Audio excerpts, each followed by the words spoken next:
Coming up on DC News Now, lots of sun today, but we're tracking a dip in temperatures. Meteorologist Damon Matson has the forecast.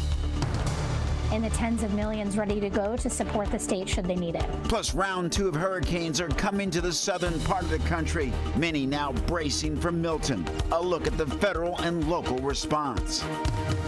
Undocumented immigrants in Maryland are still waiting to get health insurance. I'll tell you what the holdup is. Also, we're tracking prices on essential items on every aisle. Don't head to the store without this week's grocery price check. And later, show others how to survive and thrive after abuse. I have a heart to help survivors that have gone through physical abuse. Meet this week's DMV doer. You're watching the station covering all of the DMV. This is DC News Now. Well, good afternoon, and thank you for joining us for the news at noon. I'm Mark Hall. Meteorologist Damon Matson joins us with the latest check on the forecast. And Damon, another nice day in the region. Of course, we know not everyone is fortunate as us with Milton looming. Yeah, exactly right, Mark. And we will be talking about Milton throughout the newscast, giving updates on that hurricane as it bears down on Florida. But first, yes, I want to start with this beautiful weather that we are enjoying, thankfully enough, here in the DMV. I will say, folks, if you walked out the door early this morning, you got a shock to the system. Those temperatures, they tumbled last night, and it was chilly to begin the day today. Dropped down to the low 50s, which was one of the warmer locations here in the district, right along the Chesapeake Bay as well. Annapolis down into Calvert, St. Mary's counties staying well into the middle 50s. But look at the divide. As you go west, those numbers kept dropping. We fell into the lower 40s with a few upper 30s mixed in to some of the valleys out across our western counties in Maryland and West Virginia. What a chilly start. A true taste of a fall morning today, no doubt. Now, thankfully, the sunshine has brought us right back up. It's not going to be as warm as yesterday, with temperatures only peaking in the upper 60s, but it will be a beautiful, comfortable rest of your afternoon. No question about it. But again, folks, all our eyes are down to the south on Milton. It did drop down to Category 4 strength overnight as it starts to recycle and gain its strength once again as it makes its turn on toward Florida, as this devastating hurricane is going to impact the Tampa area and the entire Gulf Coast in a day's time. So we'll have more updates on what is the latest with Milton, and we'll talk more about our quieter forecast here at home. That's all coming up in just a bit. Damon, thank you. Developing now out of Fairfax County, Virginia. Police say they have taken a wanted man into custody after a barricade at Livingstone Lane in Merrifield. They say the man may have been armed and he was refusing to leave the vehicle. This is a developing story, and we're going to bring you the latest as we learn more. Well, new details in a shooting in Virginia that happened at a Herndon shopping center. Police say the suspect now in custody. The suspect, Muhammad Abdallah, is facing several felony charges, including firearm and abduction charges. Police say the 25-year-old is accused of shooting someone at the Worldgate Shopping Center Sunday night in Herndon. Police are expected to release more information later this afternoon. Well, D.C. police investigating the shooting on T Street in Northeast. Police say that a man was shot. They also say that he was not breathing when they arrived on scene. Again, this is a developing story, and we will give you more information as we learn more. And a woman is dead after being hit by a car in Gaithersburg, Maryland. It happened last night after around 9 near Great Seneca Highway and Kentlands Boulevard. Montgomery County Police say the woman was found in the road. They say that she died at the scene. Police say that the driver stayed at the scene and cooperating with police. The cause of the crash is under investigation. Well, in Maryland, the Access to Care Act went into effect this month. It removes immigration status as an eligibility requirement for buying a health insurance plan, but it seems like it's taken a lot longer than expected for people to actually take advantage of this opportunity. DC News Now's Jean Maurice spoke to a local advocacy group about what's going on.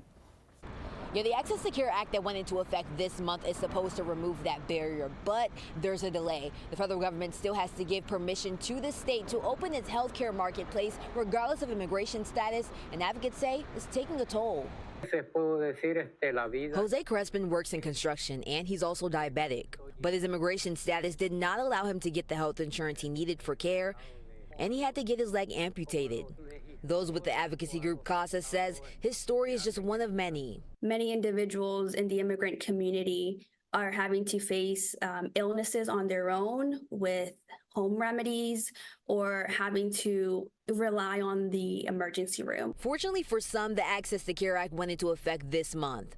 The law allows undocumented immigrants to be able to get health insurance and get the help they need. But there's a bump in the road. Many can't take advantage of this until the federal government gives Maryland permission to open up their healthcare market and remove the immigration requirement. We get our yearly dental, vision, and all those things.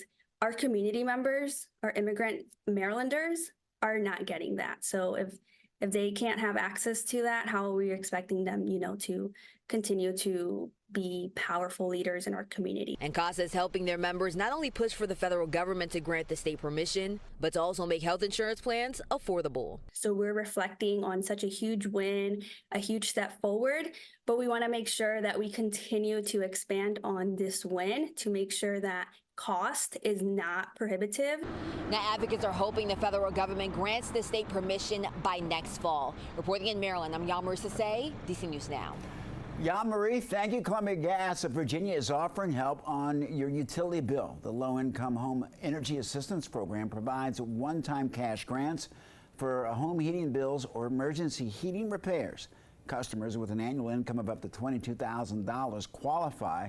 A family of 4 with an income of up to $46,000 are also eligible. The deadline to apply is November 8th. Well, Montgomery County is a step closer to installing 3 noise cameras designed to quiet down noisy cars in neighborhoods. Max Marcella breaks down the issue and the early push from some homeowners to bring the cameras to their streets.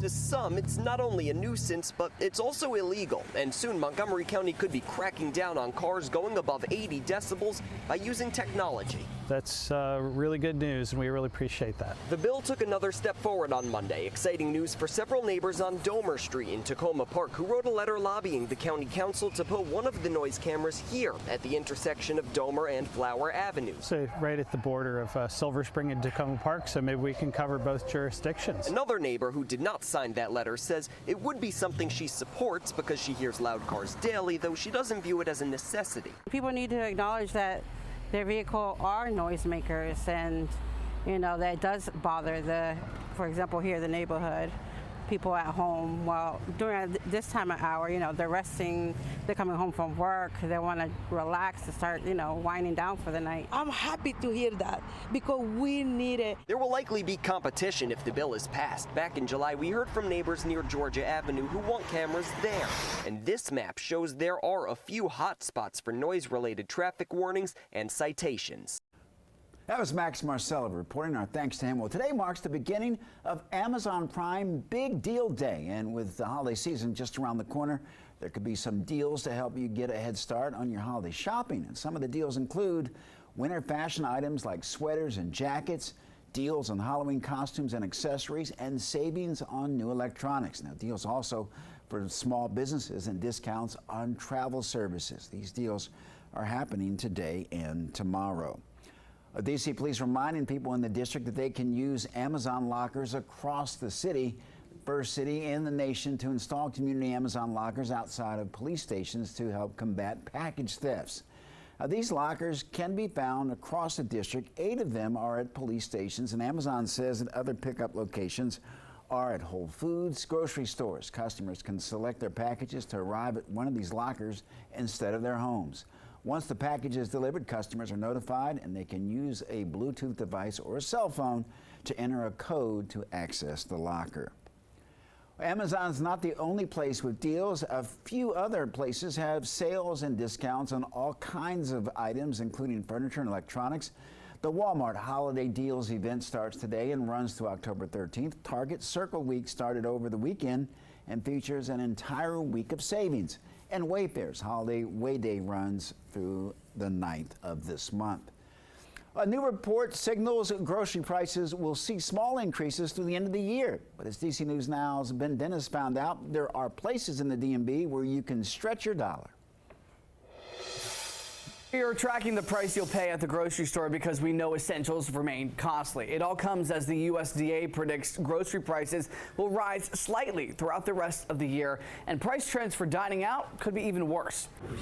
It's no secret that prices for essentials aren't ideal for most families. Grocery shelves are no exception. Coupons could help lower the cost at the register, but that's not the end of the road. Price checking gives quick answers to where you'll pay less before leaving home. We're checking between Walmart, Giant, and Safeway.